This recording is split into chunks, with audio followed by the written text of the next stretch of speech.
विजयादशमी म्हटलं की डोळ्यासमोर रावण दहन उभं राहतं। देशभरात 10 डोक्यांचा रावण जाळून वाईट प्रवृत्तीवर चांगुलपणाचा विजय साजरा केला जातो। ही परंपरा वर्षानुवर्ष आपल्या संस्कृतीमध्ये रुजलेली आहे। मात्र नागपूर शहरातील बिनवार कुटुंबासाठी रावण हा फक्त प्रतीक नसून त्यांच्या जीवनाचा आधार आहे। या कुटुंबाने रावण तयार करण्याची कला मागच्या 3 पिढ्यांपासून जपलेली आहे। सविस्तर पाहूयात।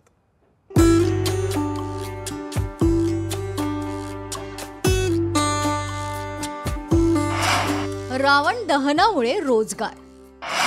रावण दहन प्रथेमुळे कारागिरांचा उदरनिर्वाह गेल्या 3 पिढ्यांपासून जपत आहेत कला। नागपूरचे खेमकरण बिनवार दरवर्षी विविध आकारांचे रावण तयार करतात। यावर्षी त्यांनी 5 फुटांपासून तब्बल 65 फूट उंचीपर्यंतचे 35 पुतळे बनवलेत। हे पुतळे फक्त नागपूर पुरते मर्यादित राहत नाही, तर मध्य प्रदेश, छत्तीसगड, मुंबईसह विदर्भातील अनेक शहरात त्यांची मोठ्या प्रमाणात मागणी आहे। प्रत्येक पुतळा कागद, बांबू, रंगीबिरंगी कापड तसेच विविध सजावटीच्या साहित्याने अत्यंत आकर्षकपणे तयार केला जातो। रावणाच्या भव्य उंचीबरोबरच त्याचा देखणा चेहरा, तीव्र भाव आणि रंगसंगती हे कलाकार आपल्या कलाकृतीतून दर्शवतात।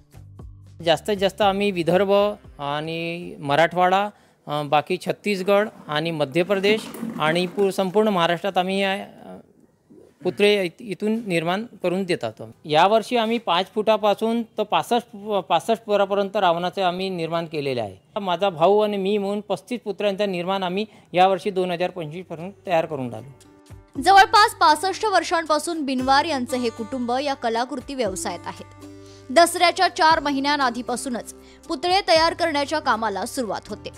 प्रत्येक पुतळ्याची किंमत त्याच्या उंचीनुसार ठरवली जाते। त्यामुळे या कलाकृतीतून त्यांच्या सोबत काम करणाऱ्या कामगारांचे देखील उदरनिर्वाह याच व्यवसायातून होते। माझे वडील होते, त्यांनी ही कला चालवली। त्यांचे पहिले जे माझे आजोबा होते चतुर्भुज सिंग बिनवार, त्यांनी हा व्यवसाय चालू केला होता। त्यानंतर माझे वडील होते हेमराज सिंग बिनवार, त्यांनी चालू केला। माझी जी टीम आहे पूर्ण 12 ते 15 लोकांची टीम आहे। 5 फुटाचा जो पुतळा आहे ते 1500 रुपये स्क्वेअर फुटाच्या हिशोबाने राहते, ते फुटाच्या हिशोबाने राहते। आणि 51 फुटाचा आहे त्यांच्यावर 35 रुपये 3000 रुपये फुट याच्या हिशोबाने आम्ही पैसे घेतो। रावण दहनाच्या दिवशी पेट घेणारे हे पुतळे क्षणात राख होतात, पण त्यामागे खेमकरण बिनवार यांच्यासह त्यांच्या सहकामगाराची अनेक दिवसांची मेहनत, परंपरेशी असलेली नाळ आणि उदरनिर्वाहाचा मार्ग दडलेला आहे। संस्कृती, श्रद्धा आणि उपजीविकेचा अनोखा संगम या कलेतून दिसून येतो। बिनवार कुटुंबासाठी रावण फक्त वाईटाचं प्रतीक नसून कुटुंबाच्या आशा आकांक्षांना पोचणारा जीवनाचा आधार आहे। ज्ञानेश्वर पवार, लोकशाही मराठी, नागपूर। लोकशाही मराठी ऐका, पहा, जागरूक रहा।